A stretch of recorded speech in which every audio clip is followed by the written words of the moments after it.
समुत्कर्ष समिति से जुड़ी सभी जानकारियां प्राप्त करने के लिए हमारे YouTube चैनल समुत्कर्ष समिति को अवश्य सब्सक्राइब करें।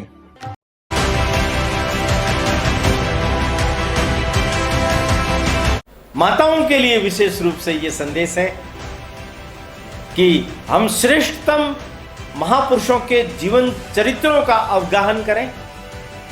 उसके कारण हमारे आंतरिक मन के ऊपर, भावभूमि के ऊपर उनका श्रेष्ठतम प्रभाव हो और हमारे द्वारा पैदा की गई संतति श्रेष्ठतम संतति बने, भारत माता का कल्याण करे, उसके लिए काम आए।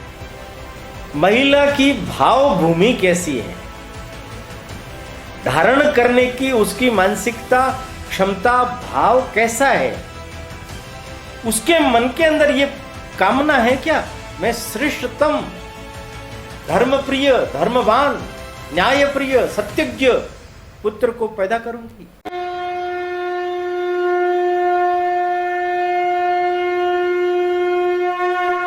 आज हमारे बीच में हमारे जो मुख्य उद्बोधनकर्ता हैं, हमारे प्रेरक, हमारे पथ प्रदर्शक, वर्ष 1986 से जो अपना जीवन राष्ट्र निर्माण और राष्ट्र सेवा के लिए समर्पित कर चुके हैं, ऐसे संघ के प्रचारक माननीय ओम जी भाई साहब, आप एक प्रखर लेखक, विचारक हैं।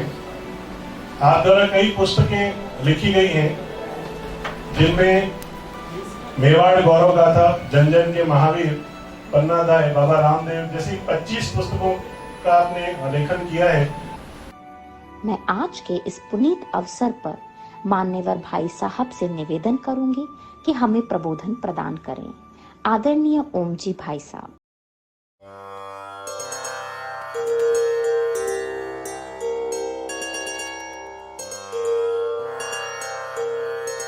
हिंदू भूमे सुरक्षार्थ केशवेन विनिर्मितम् यं संघपोषितं येन गुरुं तं प्रणमाम्यहम्।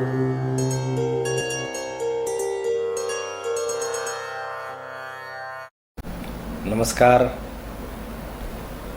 समुत्कर्ष व्याख्यान श्रृंखला यतो धर्मस ततो जयो में आप सब देवियों और सज्जनों का हार्दिक स्वागत है। पिछली बार हम सब लोगों ने शांतनु, गंगा, देवव्रत का जन्म, सत्यवती, भीष्म की प्रतिज्ञा और भीष्म के द्वारा काशीराज की तीनों कन्याओं का अपहरण, उसमें से अंबा का प्रतिशोध, शिखंडी बनकर के भीष्म के प्राणों का हरण, यह सारी कथा हमने सुनी थी। हम जानते हैं कि चित्रांगद, गंधर्वराज चित्रांगद से लगातार 3 वर्ष तक युद्ध करते रहे और उसके मायावी जाल के अंदर फंसकर अंततोगत्वा उन्हें अपने प्राणों को त्याग करना पड़ा।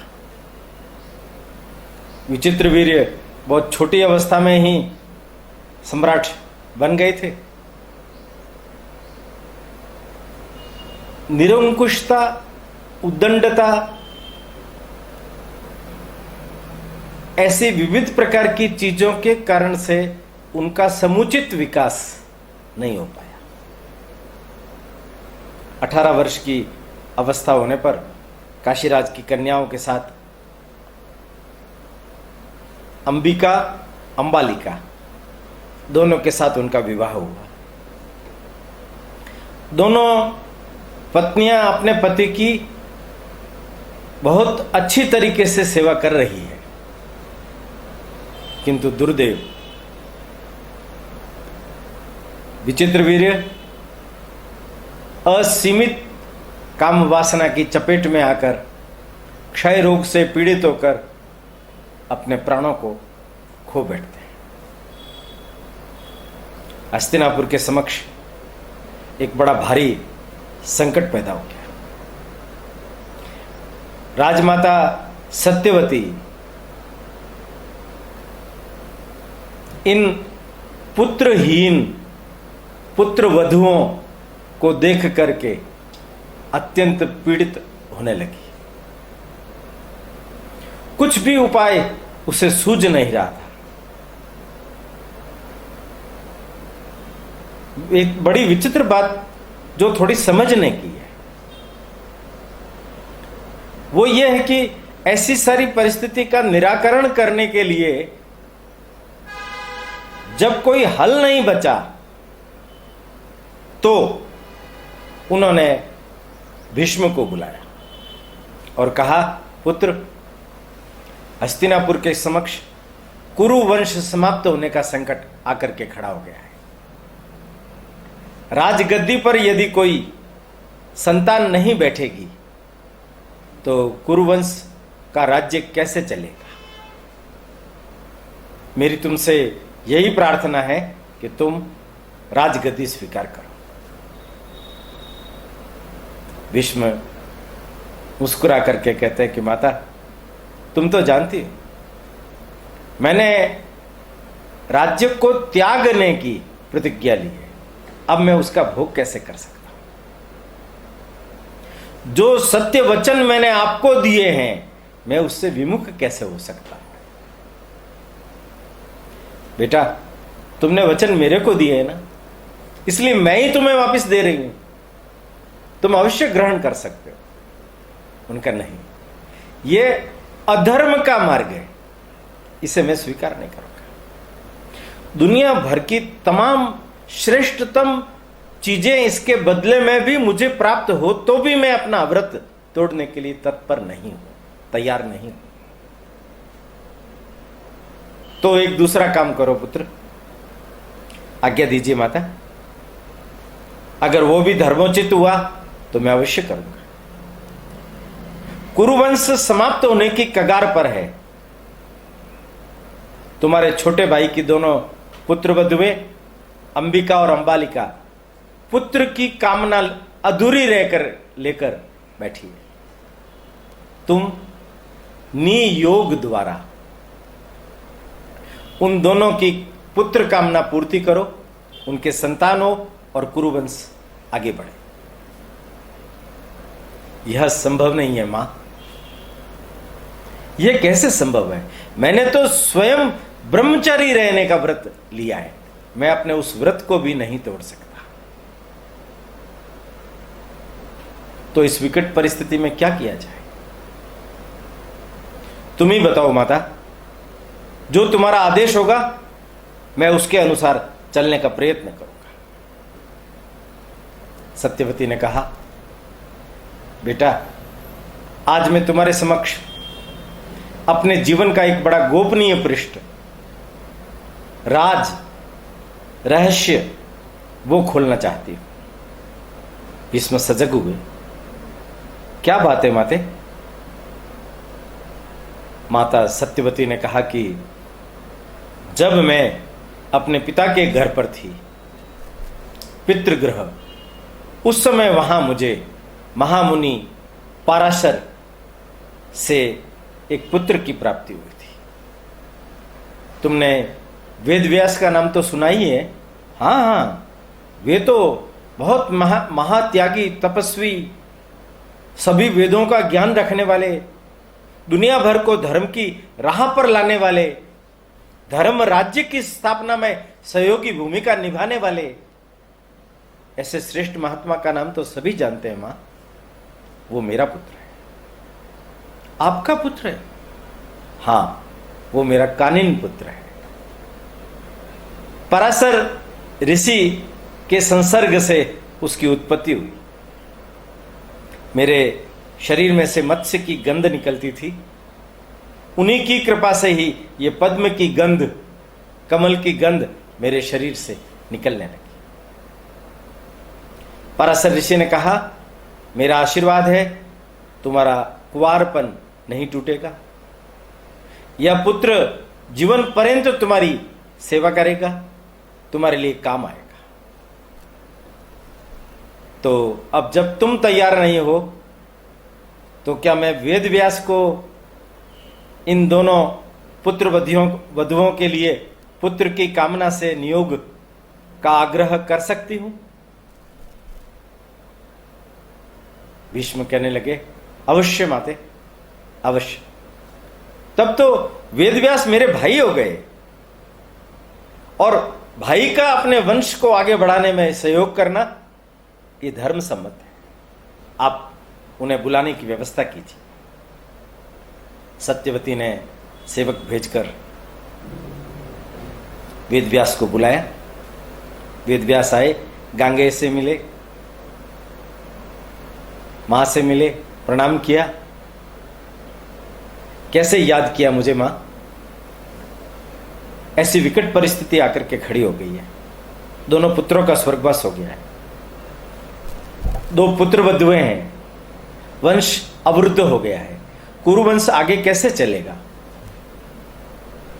मैं तुमसे प्रार्थना करती हूं बेटा, मां तुम प्रार्थना मत करो, तुम्हारा तो मुझ पर अधिकार है, तुम मुझे आज्ञा प्रदान करो। तो मैं तुम्हें आज्ञा देती हूं कि तुम अंबिका और अंबालिका इन दोनों से नियोग के द्वारा क्षेत्रज होकर संतान उत्पत्ति करो। इसमें मुझे शीघ्रता चाहिए। ये ठीक होगा क्या मां? क्या ठीक होगा क्या गलत होगा अभी ये मैं नहीं जानती, पर यह धर्म सम्मत है। तुम अपने छोटे भाई की पुत्र वधुओं के साथ नियोग कर पुत्रों को पैदा करोगे। परंपरा थी वहां,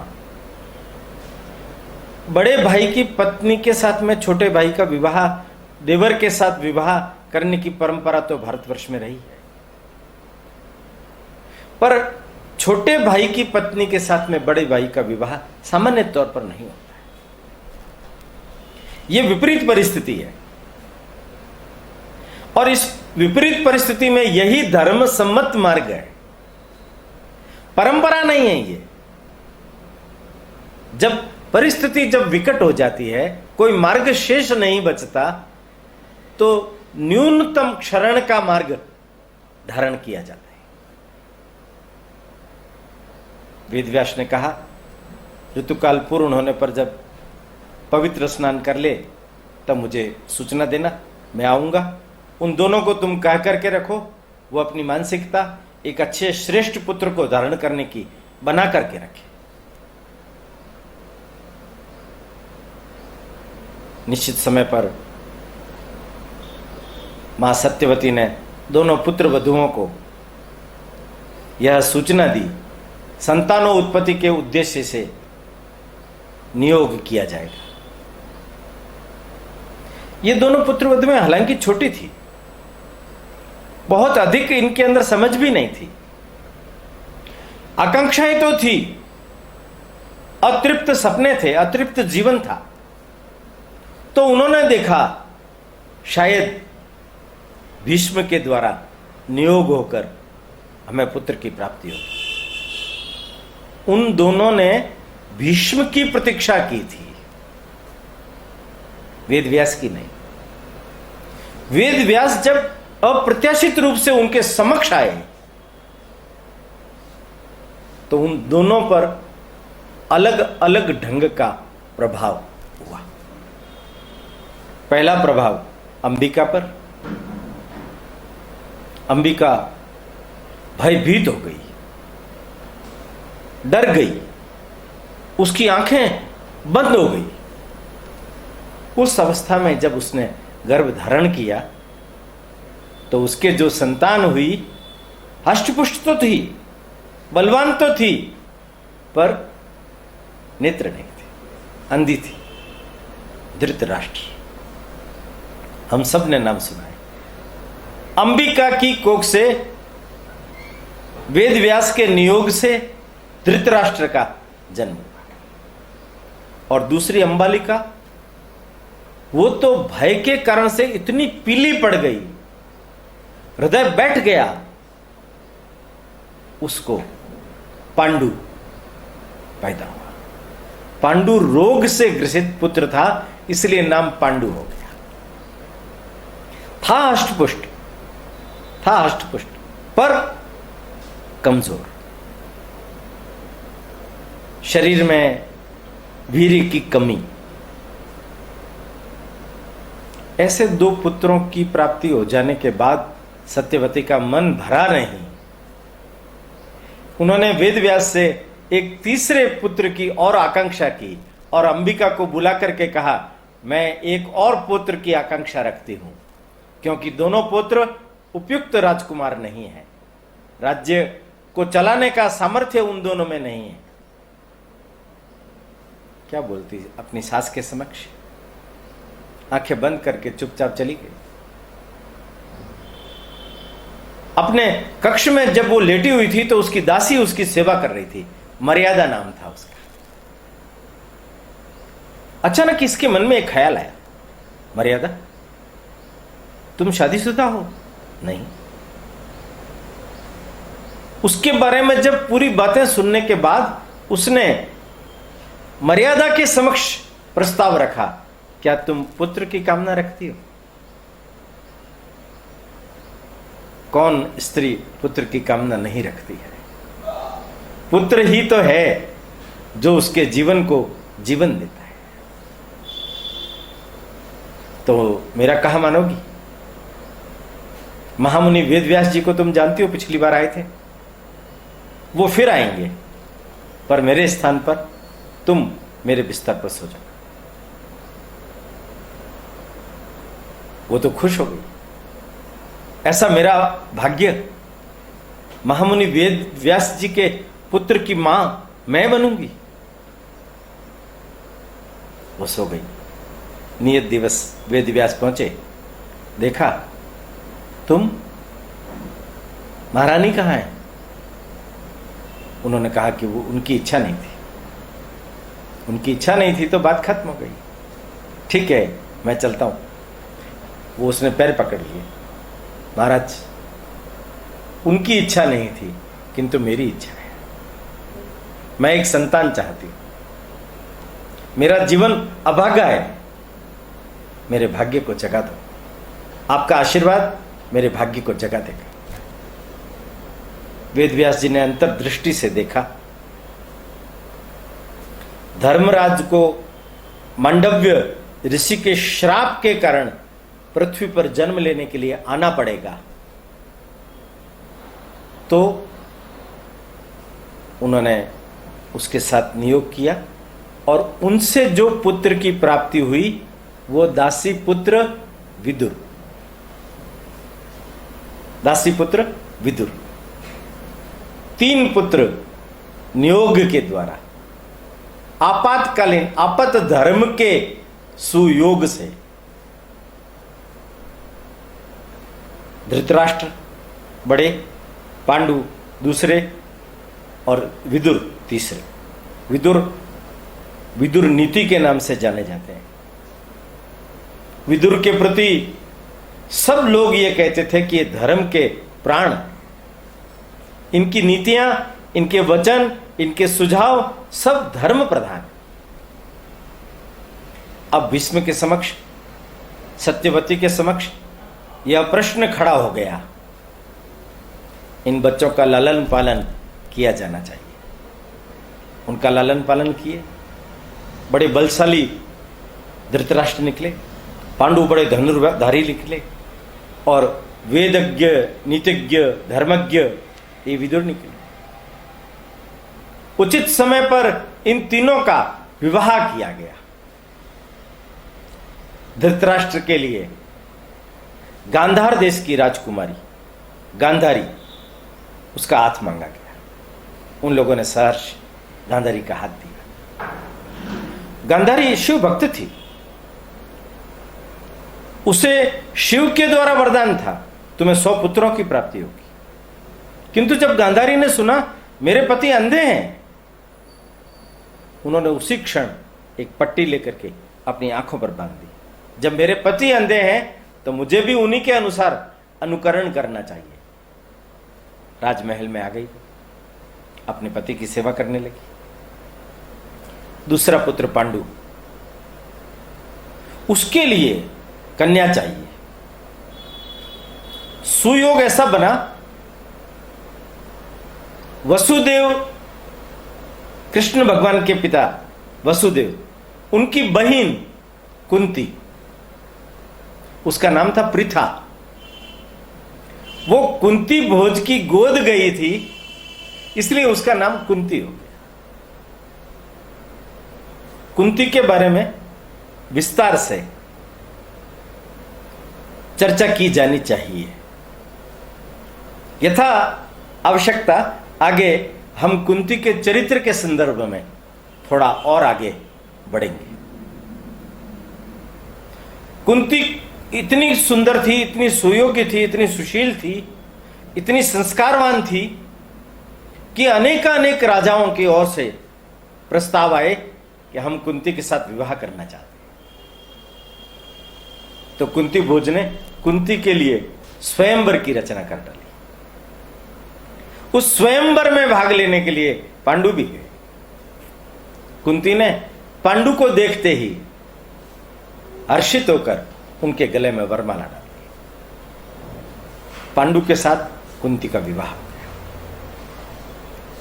कुंती का विवाह हो जाने के बाद में भी पांडु दिग्विजयी यात्राओं पर ही निकले रहते थे।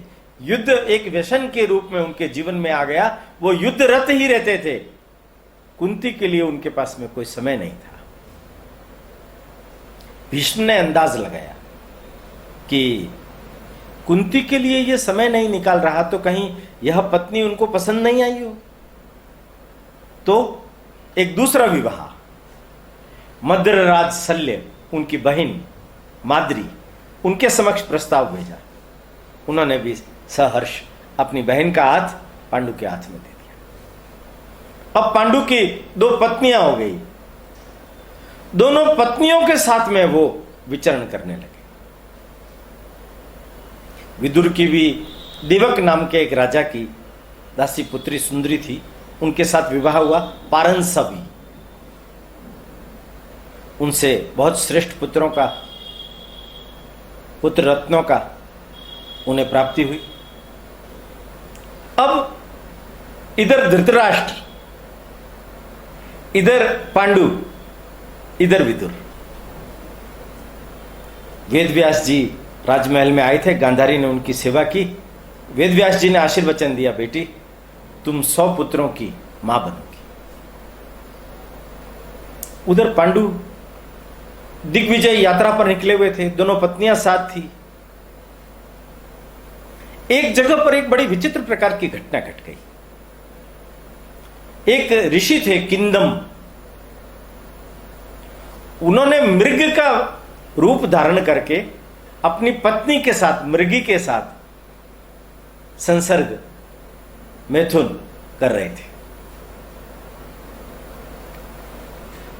पता नहीं क्या जमा पांडु को। यह दृश्य देख करके उन्होंने 5 बाण निकाले और वो कामरत उन दोनों प्राणियों के ऊपर छोड़ दिए। उनके ऊपर लगे। उनकी तो मृत्यु सुनिश्चित थी, किंतु त्वरित गति से उस मृग ने अपना रूप बदल के किंदम ऋषि के रूप में उसको दर्शन दिए और कहा कि तुम्हें ब्रह्म हत्या का तो पाप नहीं लगेगा, क्योंकि तुमने पशु समझ करके ही हमें मारा।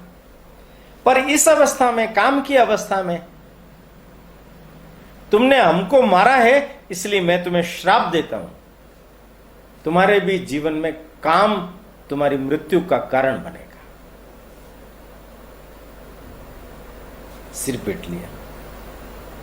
बहुत बड़ी गलती हो गई। अब इस पाप का मैं प्रायश्चित कैसे करूं? मैं साधना करूंगा, मैं तपस्या करूंगा, ब्रह्मचर्य व्रत का पालन करते हुए मैं सन्यासी बन जाऊंगा। अपनी दोनों पत्नियों को कहा, तुम दोनों जाओ और जाकर के विष्णु से कहना, भीष्म पितामह से कि मैं संन्यास बन रहा हूं। वो दोनों पत्नियां हाथ जोड़ के बैठ गई। ऐसा संभव नहीं, हम आपको छोड़ के जा ही नहीं सकती। हम तो इहलोक और परलोक दोनों में ही आपकी पत्नी के रूप में ही अपने जीवन को जीना पसंद करेंगे। आप अगर सन्यासी नहीं बने, दूसरे भी बहुत मार्ग है, वानप्रस्थ बन जाइए। हम दोनों भी वानप्रस्थ में आपको सहयोग करेंगी, हम सब तपस्या करेंगे। पांडु ने कहा ठीक है। श्रृंग शुतरंग पर्वत पर ये लोग रहने लगे। एक दिन ऋषियों के साथ बातचीत करते हुए पांडु ने कहा कि सभी प्रकार के ऋणों से मुक्ति का उपाय होना चाहिए गुरुदेव। सब ऋणों से तो मुक्ति हो जाएगी, पर पुत्र ऋण, पुत्र है ही नहीं, पितृ ऋण से कैसे मुक्ति होगी? पुत्र पैदा करके ही संभव हो सकता है। और मैं ब्रह्मचर्य का पालन कर रहा हूं, अगर मैंने कामवश अपनी पत्नियों के साथ में संसर्ग किया तो मुझे मृत्यु को प्राप्त होना पड़ेगा। अब क्या रास्ता है? ऋषियों ने कहा, दिव्य दृष्टि से उन्होंने देखा कि पांडु तुम निसंतान नहीं रहोगे, तुम्हें संतानें प्राप्त होगी। देवों को भी दुर्लभ ऐसी संतानें प्राप्त होगी, ऐसा हमें दिख रहा है। कैसे पूरा होगा ये? उनका तुम्हारी जो पत्नी है कुंती, उसे एक दिव्य वरदान प्राप्त है, उस माध्यम से तुम अपने संतानों की उत्पत्ति कर सकते हो। पांडु ने कुंती को बुलाया, पूछा। कुंती ने कहा, हाँ देव, मैं जब पितृगृह में थी वहां दुर्वासा मुनि आए थे, उनकी मैंने सेवा की और उन्होंने मुझे वरदान दिया कि तुम जिस देवता का आह्वान करोगी वो आएगा और जो तुम उससे मांगोगी वो तुम्हें देगा। तो तुम साधना करके उन देवों का आह्वान करो। मैं अपने लिए श्रेष्ठतम पुत्र चाहता हूं, धर्म का अनुपालन कर सके ऐसे धर्मराज का आह्वान करो, उसके पुत्र के रूप में मुझे एक पुत्र प्राप्त हो। कुंती ने धर्मराज का आह्वान किया, वे आए, अपने अनुरूप पुत्र देने की प्रार्थना पर उन्होंने आशीर्वाद दिया। गर्भवती हुई कुंती और युधिष्ठिर के रूप में धर्मराज उनकी कुख से पैदा हुए। उन्होंने कहा, मुझे वायु बलवान पुत्र चाहिए, तो कुंती ने वायु का आवाहन किया। वायु से भीमसेन पैदा हुए। उन्होंने कहा, मुझे सर्वश्रेष्ठ, दुनिया का सर्वश्रेष्ठ वीर योद्धा धनुर्धारी व्यक्ति चाहिए, वो इंद्र हो सकता है, तुम इंद्र का आह्वान करो। इंद्र का आह्वान किया, इंद्र आए, उससे अर्जुन प्राप्त। माद्री ने अभी तीनों संतानों को देख करके अपने पति से कहा कि देव, क्या मैं भी निसंतान नहीं रहूंगी? मुझे कोई पुत्रों की प्राप्ति नहीं होगी? उन्होंने कहा, मैं कुंती से बात करता हूं। कुंती, तुमने आज तक बहुत भारी तपस्या करके मुझे इस बड़ी भारी विपदा से निकाला है। अब एक विपदा और आ गई है। माद्री भी चाहती है कि मैं भी संतान उत्पत्ति करूं। उनका कि इसमें कोई बड़ी बात नहीं है, मैं माद्री को मंत्र बता दूंगी, सिखा दूंगी, वो उसके अनुसार पुत्रों की प्राप्ति कर सकती है। माद्री को कहा, तुम किसी भी एक देवता का आह्वान करो, उस देवता से तुम्हें पुत्र प्राप्त होंगे। माद्री ने हाथ जोड़ करके अश्वनी कुमारों का आह्वान किया। उन अश्वनी कुमारों से माद्री के 2 जुड़वा पुत्र नकुल और सहदेव ये प्राप्त हुए। 5 पुत्र ऋषि मुनियों के संतान साथ में रह करके, उनकी संतानों के साथ में रह करके, गुरुकुल में रह करके बहुत संस्कार ग्रहण करने लगे, विद्या अर्जन करने लगे। ठीक इसी समय जब कुंती को प्रथम संतान युधिष्ठिर प्राप्त हो गई है और मुझे अभी 2 वर्ष होने को आए हैं और संतान प्राप्त नहीं हो रही, ऐसा गांधारी ने राजमहल में हस्तिनापुर में सोचा। वो विचलित हो गए। मेरे पति ज्येष्ठ हैं, पर नेत्रहीन होने के कारण उन्हें राज्य गद्दी प्राप्त नहीं। मैंने सोचा मेरा पुत्र हो जाएगा, चूंकि वो ज्येष्ठ पुत्र होगा इसलिए राजगद्दी का हकदार वो हो जाएगा। पर कुंती ने युधिष्ठिर को जन्म देकर के ज्येष्ठ पुत्र की प्राप्ति कर ली, अब राजा तो वही बनेगा। मेरी कोख से अभी तक संतान क्यों पैदा नहीं हुई? वेदव्यास जी ने मुझे 100 संतानों का वर दिया है। विचलित हो गई गांधारी, संतुलन खो दिया, मुक्के मारने लगी अपनी पेट के ऊपर। वेदव्यास जी ने योग दृष्टि से यह सब देख लिया, त्वरित गति से उसके पास आए। क्या कर रही हो तुम? उन्होंने अपनी व्यथा कथा को उनके समक्ष रखा। मेरा पुत्र कितना अभागा होगा, उसको भी राज्य प्राप्त नहीं होगा। चिंता मत करो, सब ठीक होगा। उसी समय उसने एक पिंड को जन्म दिया, लोहे के समान कठोर वो मांस का पिंड था। वेदव्यास जी की योग दृष्टि से उसके 100 टुकड़े हो गए। कांच के बर्तनों में उन टुकड़ों को रखा गया और एक थोड़ा सा छोटा सा टुकड़ा और बच गया था, तो एक पात्र और मंगाया, उसमें रख दिया गया। निश्चित समय के पश्चात, लगभग 2 वर्ष के पश्चात, जब उधर भीमसेन का जन्म हुआ। भीमसेन कितना अधिक बलशाली था कि अपनी मां के हाथ से जब वो गिर गया तो नीचे चट्टान थी, उसके टुकड़े टुकड़े हो गए। उसी समय ही गांधारी ने जब अपने पात्र खोले तो उसमें से दुर्योधन, दुशासन, 100 भाइयों का जन्म और एक बहन दुशल्ला, उसका जन्म।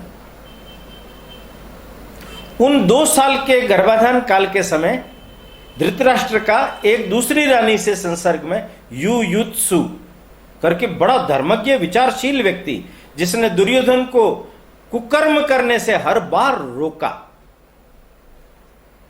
और अंततः गतवा भी वो पांडवों के साथ जाकर के मिला। दुर्योधन जब पैदा हुआ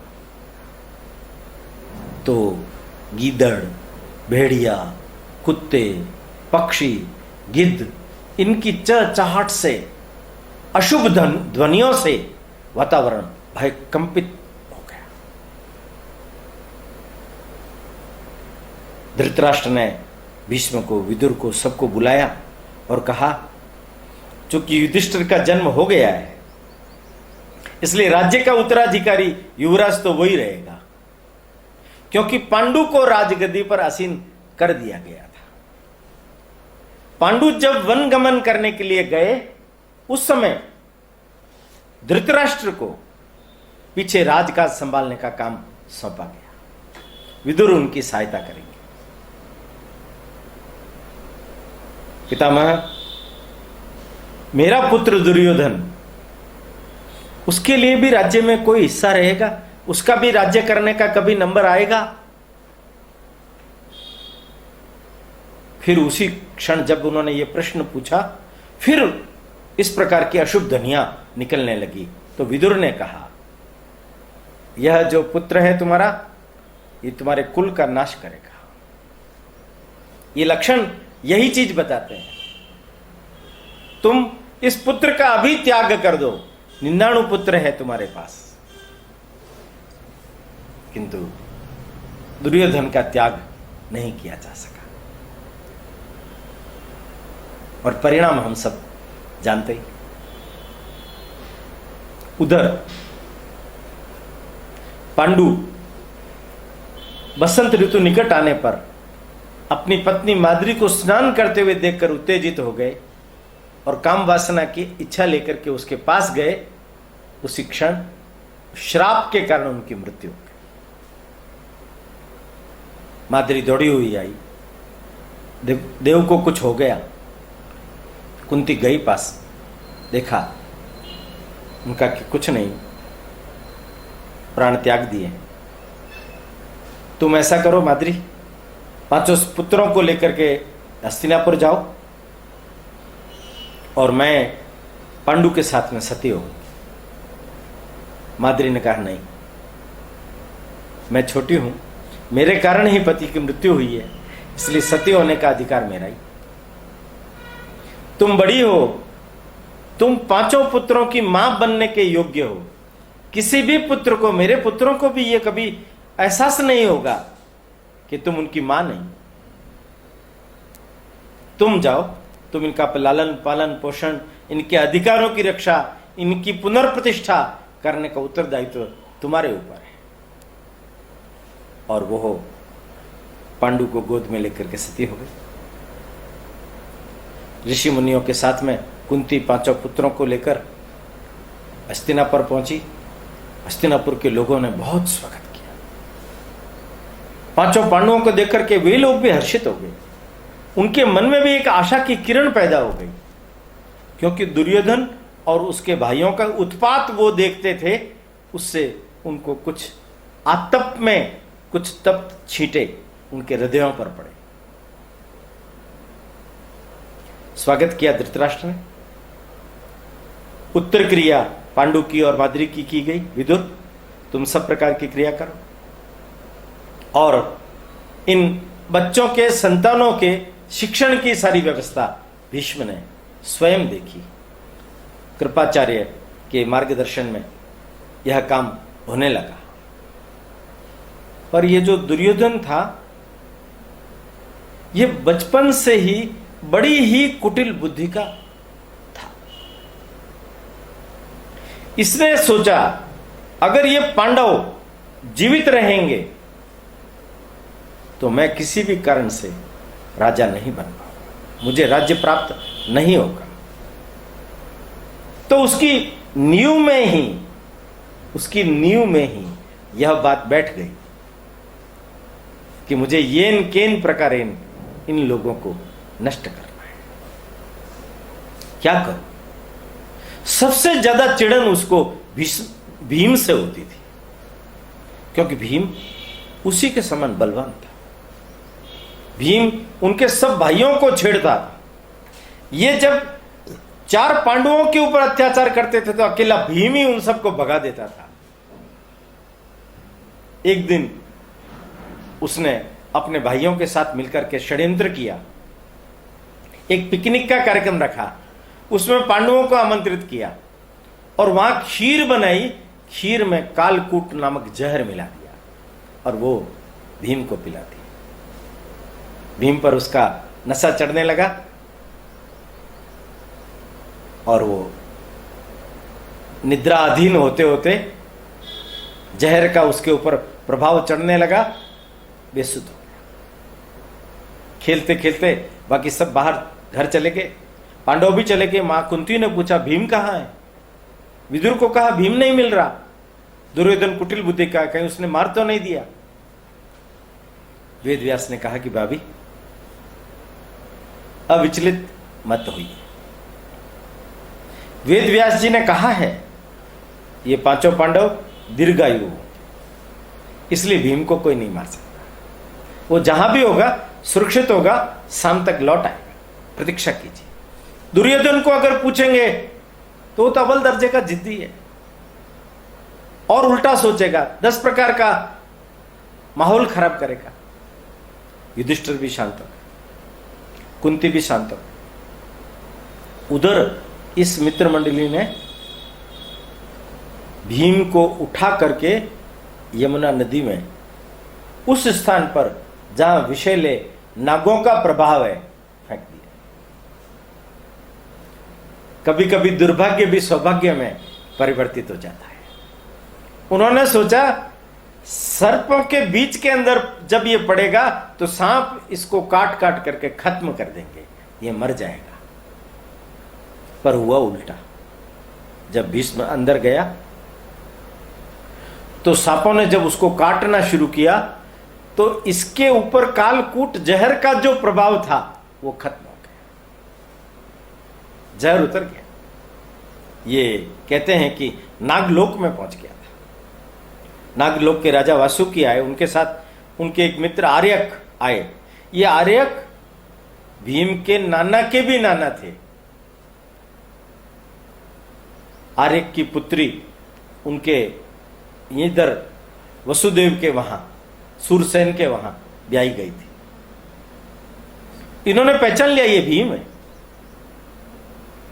तो फिर नागराज वासुकी से कहा कि इसे सुरक्षित पहुंचाने की व्यवस्था कीजिए। नागराज ने कहा ठीक है, किंतु आर्यक ने कहा कि जब ये यहां आया है तो इसको पुरस्कार भी मिलना चाहिए। क्या पुरस्कार मिलना चाहिए? 8 कुंड बने हुए थे। भीम को कहा तुम इन 8 कुंडों का रस पीकर थोड़ी देर विश्राम करो। भीम ने तो एक ही बार में 8 कुंडों का रस पी लिया। उससे उसको निद्रा आई, वो सो गया। जब वो जगा तब उसको आशीर्वाद दिया, आज से तुम्हारे अंदर 1000 हाथियों का बल पैदा हो गया है। जाओ तुम इस बल का धर्म के कार्य के लिए सदुपयोग करो। और उसको ससम्मान ऊपर किनारे पर पहुंचा दिया। भीम जिंदा लौट आया। आकर के दुर्योधन की सारी करतूत के बारे में बताया। पर युधिष्ठिर, विदुर, कुंती, इन सब ने मिलकर के यही निर्णय किया, बेटा इस बात को हजम कर जा। बताने से बात का बतंगड़ बनेगा, कोई अर्थ नहीं है, कोई अर्थ नहीं। मामला यहीं रुक गया। अब भीष्म के मन में इन पांडवों और कौरवों के आपस के वैमनस्य का एक प्रश्न खड़ा हो गया। इनको उचित शस्त्र अस्त्र संचालन का भी संस्कार मिलना चाहिए, वेद विद्या का अध्ययन भी होना चाहिए। उसके लिए योग्य गुरुओं की आवश्यकता है। क्या करें? निश्चित समय आने पर द्रोण आए, कृपाचार्य, उन्होंने मिलकर के इन सब शिष्यों का प्रशिक्षण करना प्रारंभ किया।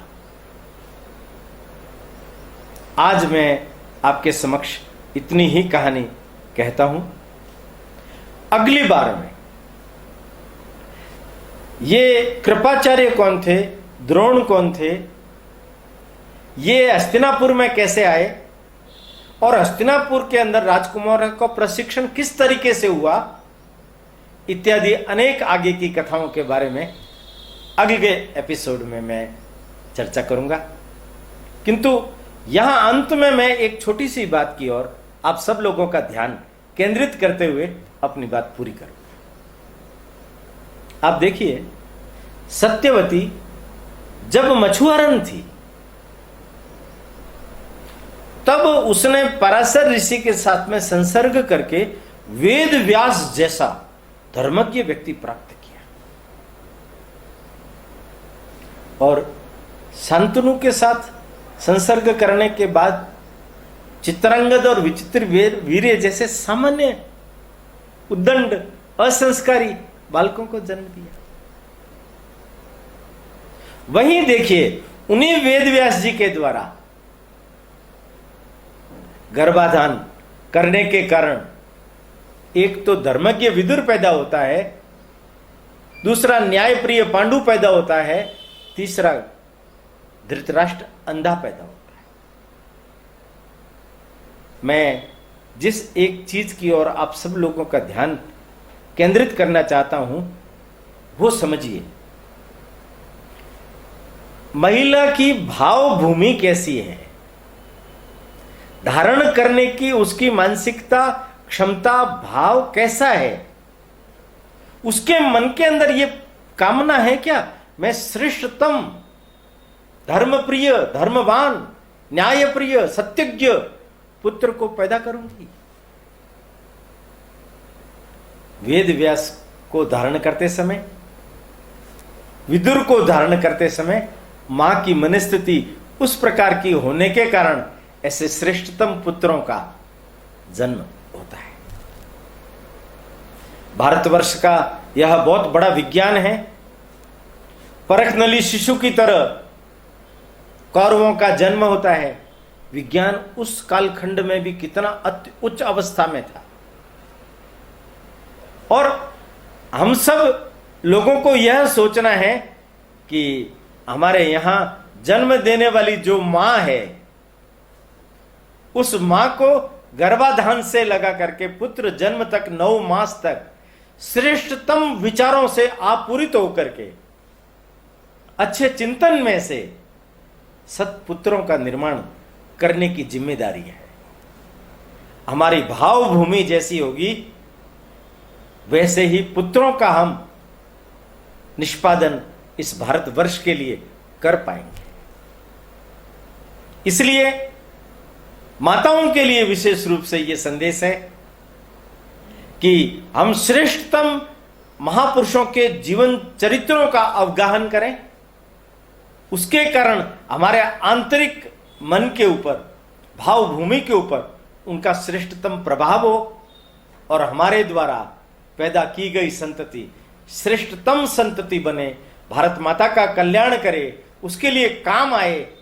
इस प्रकार का एक बड़ा महती उत्तरदायित्व हम धारण करके अगर अपने कर्तव्य का पालन करेंगे तो मैं समझता हूं महाभारत की इन कथाओं का सार और हमारे लिए प्रेरणा का कारक बन जाएगा।